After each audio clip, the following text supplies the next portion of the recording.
Shalom, shalom. First and foremost, I want to give all the praises, glory, and honor to Yahweh, Bahasham, Yahweh Shai, Bahasham, Rachakwadash. The belongs to the apostles and elders of Great Millstone. Salutations. Much love and respect to you, Akim, out there pushing this word out in truth and sincerity. It's the brother Chaya Napash coming at you with another lesson. And this lesson is going to be entitled, "The Farmers Are Being Destroyed by This Present Administration." All right. The farmers are being destroyed by this present administration.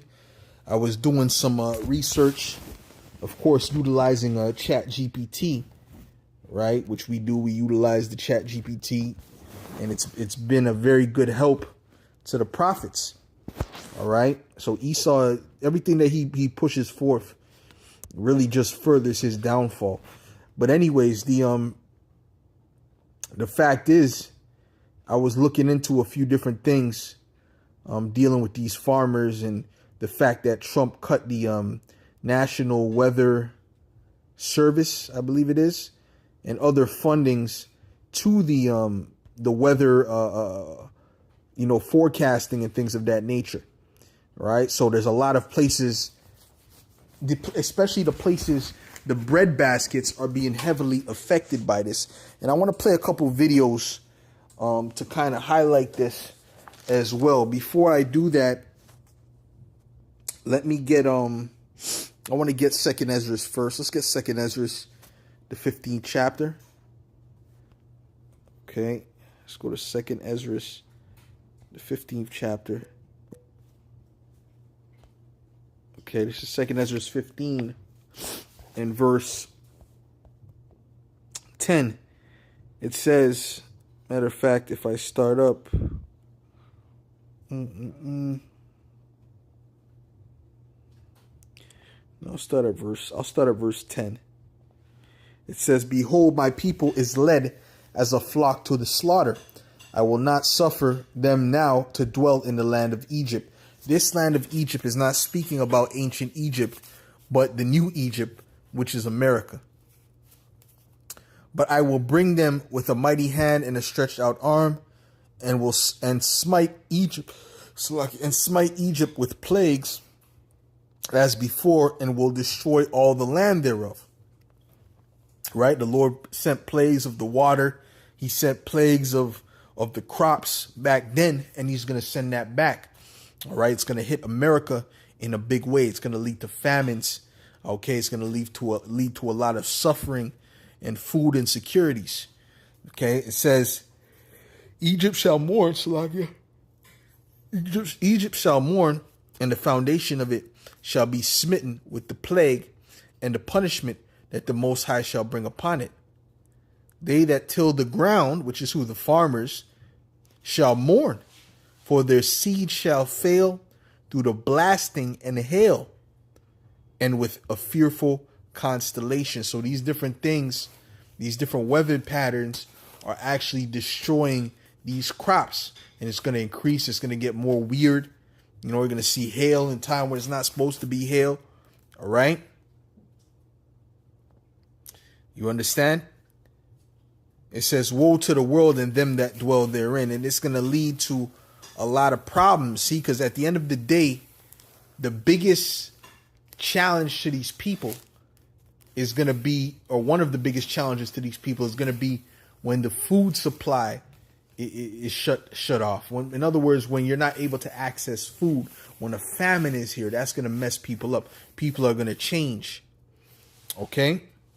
And what's being targeted is those that till the ground, which is the farmers. All right. So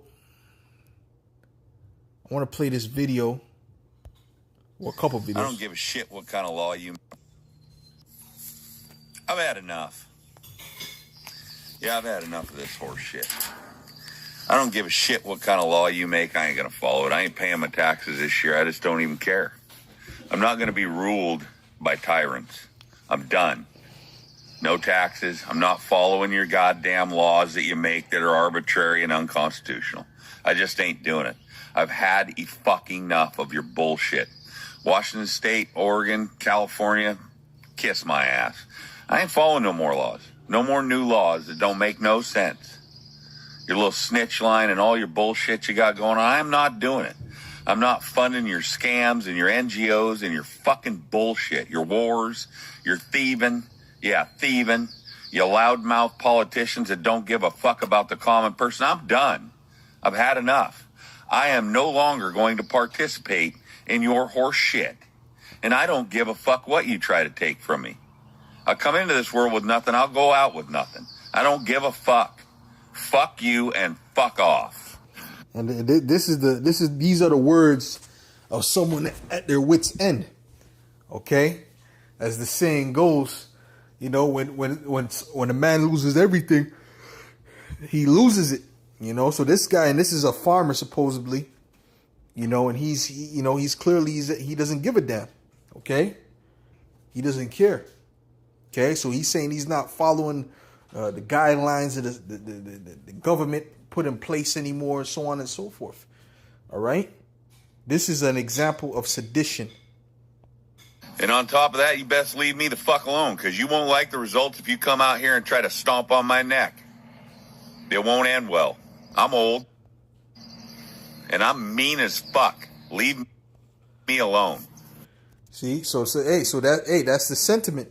All right? So when you go back to 2 Ezra 15, you read down, it says, woe to them, woe to the world and them that dwell therein. For the sword and their destruction draweth nigh. And one people shall stand up and fight against another, and swords in their hands. For there shall be sedition among men, and invading one another. You see that? So that's a part of sedition. I'm speaking against the government. Like, the hell with this government. They shall not regard their kings nor princes. That's what this man was saying. And the course of their actions shall stand in their power. A man shall desire to go into a city and shall not be able. Okay? For because of their pride, the city shall be troubled, the houses shall be destroyed, and men shall be afraid. So it's going to get real bad. Okay? It's going to get real bad, and men are going to get real cold. As the scriptures say, the love of many shall wax cold. Okay? A man shall have no pity upon his neighbor, but shall destroy their houses with the sword, and spoil their goods because of the lack of bread and for great tribulation. And the Lord said that he would destroy the staff of bread. What does it mean? He said that in Ezekiel in that time, but he's going to do it in this time as well. What does it mean, the staff of bread being destroyed? What does it mean? It means that there's not going to be any food for these people. Okay, food is going to be very scarce. Okay, it's not going to be like how it is now. This is Ezekiel 4:16. It says, moreover, he said unto me, Son of man, behold, I will break the staff of bread in Jerusalem. Right, but now he's going to break the staff of bread in Babylon, in America, and they shall eat bread by weight and with care, and they shall drink water by measure and with astonishment. And they're going to drink and eat by measure. It tells you that in Revelations, the 6th chapter. It's going into the same thing, right? That they may want bread and water and be astonished, one with another, and consume away for their iniquity. This is the punishment for their iniquities. Let's go to Revelation 6, right? To prove that this is going to happen after Ezekiel. Okay, which it did happen after Ezekiel. It happened in 70 AD, okay, or 67 AD, the siege, and there's going to be another siege. Okay, this is Revelation 6 and verse 5. It says, and when he had opened the third seal, I heard the third beast say, come and see. And I beheld, and lo, a black horse, and he that sat on him had a pair of balances in his hand. And I heard a voice in the midst of the four beasts say, a measure of wheat for a penny. Okay? The balances in his hand represent judgment. Okay? The measure of wheat for a penny represents how expensive it will be to get food. Okay? An apple, when an apple costs you the same cost, you know, I don't know, you got to give gold for apples, you know? It's going to be so expensive. I'm just giving you like an analogy of how expensive it's going to be, you know? A measure of wheat for a penny, and 3 measures of barley for a penny, and see thou hurt not the oil and the wine. That represents the wisdom and knowledge. Okay? Now, there's a point where the food becomes invaluable. So you're not, no matter how much money or gold or silver you offer for food, there's a point where they're going to say, no, the food is much more valuable than that thing that you have to offer. Okay? So let's go to let's go to this next video. Okay?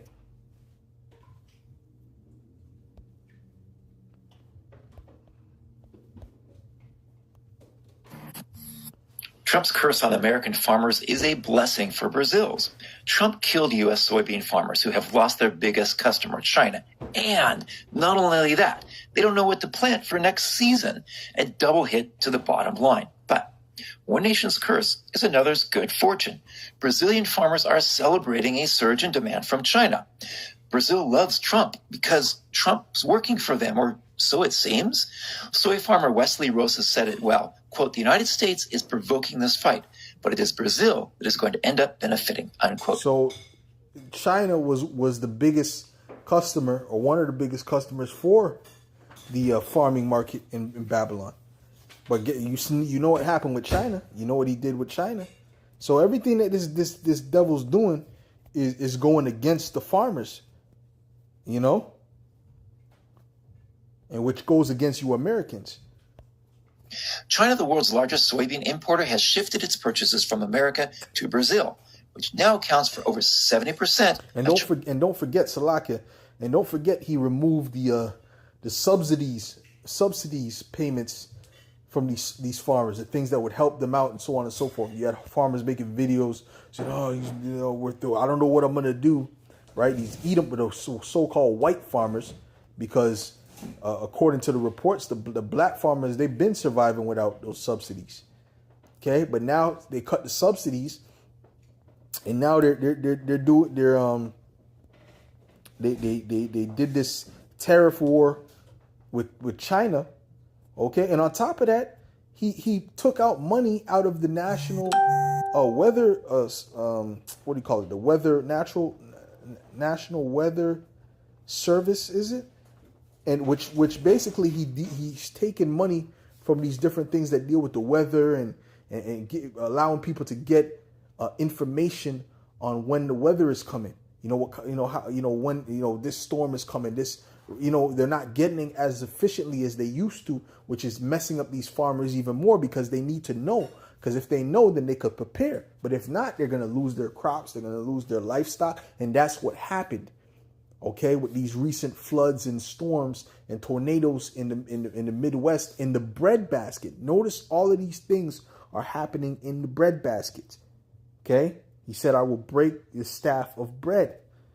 Okay. Chinese soybean imports. Meanwhile, U.S. soybean exports to China have, of course, plummeted, with some farmers questioning the viability of their operations. Again, Trump and the Republican administration have cratered the American economy and crushed American farmers specifically.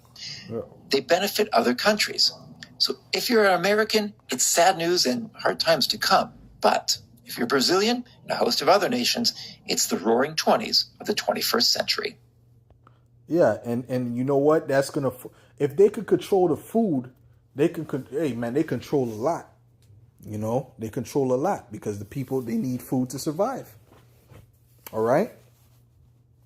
So you got to watch these devils and what they do, man, behind closed doors. Don't get caught up in Tory lanes and this and that, which I know we watch those things, but a lot of these things that go on is a distraction, man. You know? Not saying that the case is fake or anything like that. I'm just saying that, they push certain things in your face for a reason. There's a reason certain things are constantly pushed out there at a particular time. You know, you don't think they knew that this anyways, man. They knew that the case was BS from the beginning, right? But they're just coming out with the evidence now, and not coming out with the evidence, but they're putting it like more and more mainstream, you know. Anyways, let's get Isaiah the 19th chapter. Let's read this. This is Isaiah 19 and verse 3, and it reads, "And the spirit of Egypt shall fail in the midst thereof, and I will destroy the counsel thereof, and they shall seek to the idols and to the charmers and to them that have familiar spirits and to the wizards." These Americans are going to get real desperate, man. "And the Egyptians shall," because when you hear the Egyptians, it's speaking about America, the Americans. "And the Egyptians will I give over into the hand of a cruel Lord." And that, it looks like Trump, okay? "And a fierce king shall rule over them, saith the Lord Yahweh of hosts. And the waters shall fail from the sea, and the river shall be wasted and dried up." Right? So we're going to see rivers dried up. We're going to see the different water sources dried up. Okay, that's coming.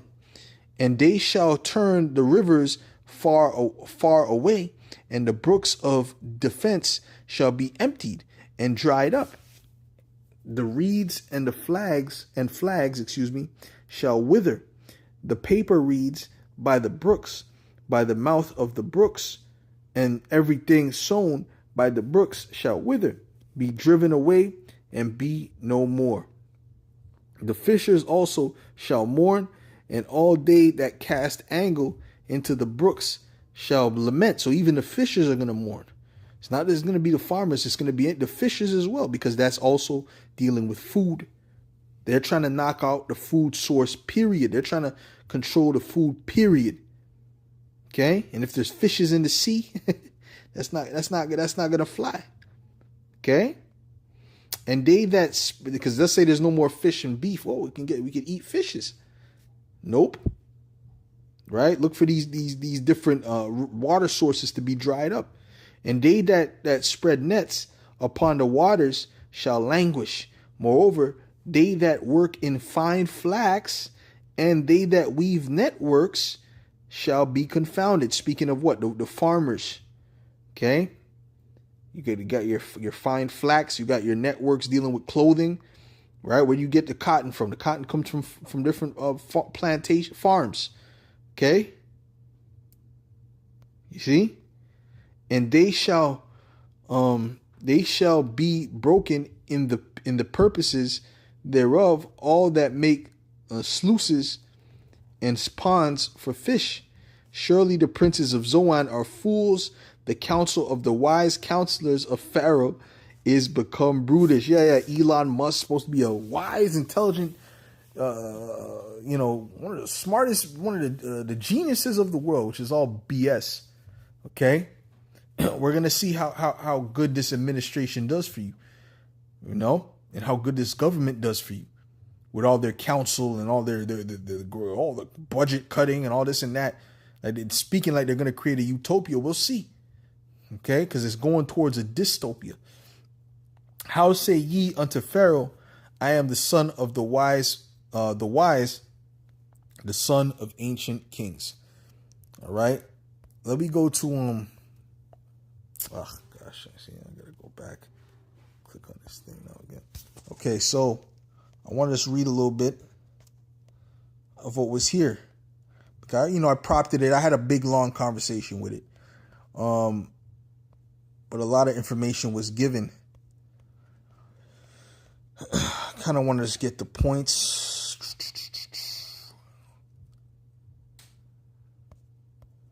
Excuse me. Let's go down to maybe here. I said, did the government, because we mentioned the floods that were happening. It said, did the government do something recently that makes it harder for these regions to know when tornadoes and floods are coming. And we're speaking about the breadbasket of America. Okay, that's the regions we're speaking about, because that's what's being hit with these tornadoes and floods. It says, yes, recent federal policy changes have likely made it more challenging for regions like the U.S. Midwest and South and South, often referred to as the nation's breadbasket, to receive timely warnings about tornadoes and floods. These changes have impacted the capabilities of key agencies responsible for weather forecasting and emergency response. Okay, so they cut down a significant amount. See, it says as of early 2025, as soon as Trump got up in there, the National Weather Service has experienced significant staffing cuts, losing approximately 600 of its 4,000 employees.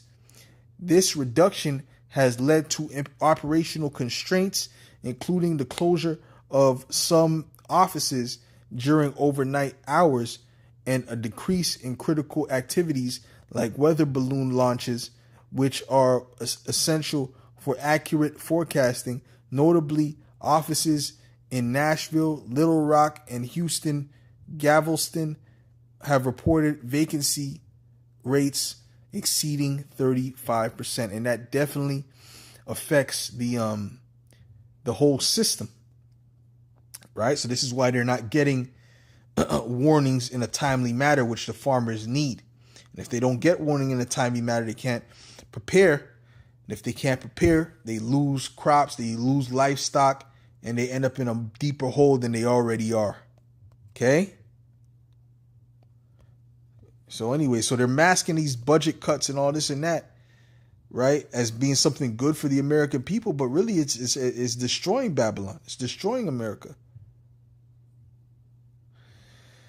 All right, you read this, the beginning of this article says National Weather Service struggles with staffing cuts in hurricane season. FEMA's acting chief says agency will shift more disaster recovery response.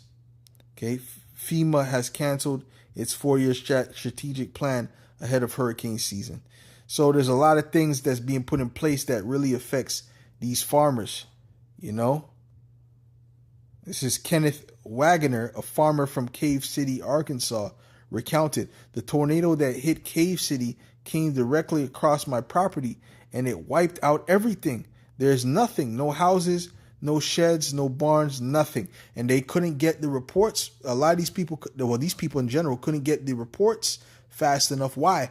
Because of the cuts in the whole weather system, right? Was that done by coincidence? I think not. All right. So this is what's happening. This is what's going on. All right. Shalom, shalom, shalom. All right. So I wanna pretty much just close it up there. You know, you see what's going on. All right. With that, Lord, this is edifying to the elect, and I'll give all praises, glory, and honor to Yahweh, Bahashem, Yahweh Shai, Bahashem, Rachakudash. Double honors to the apostles and elders of Great Millstone. Salutations. Much love and respect to you, Akim, out there pushing this word out in truth and sincerity. Shalom.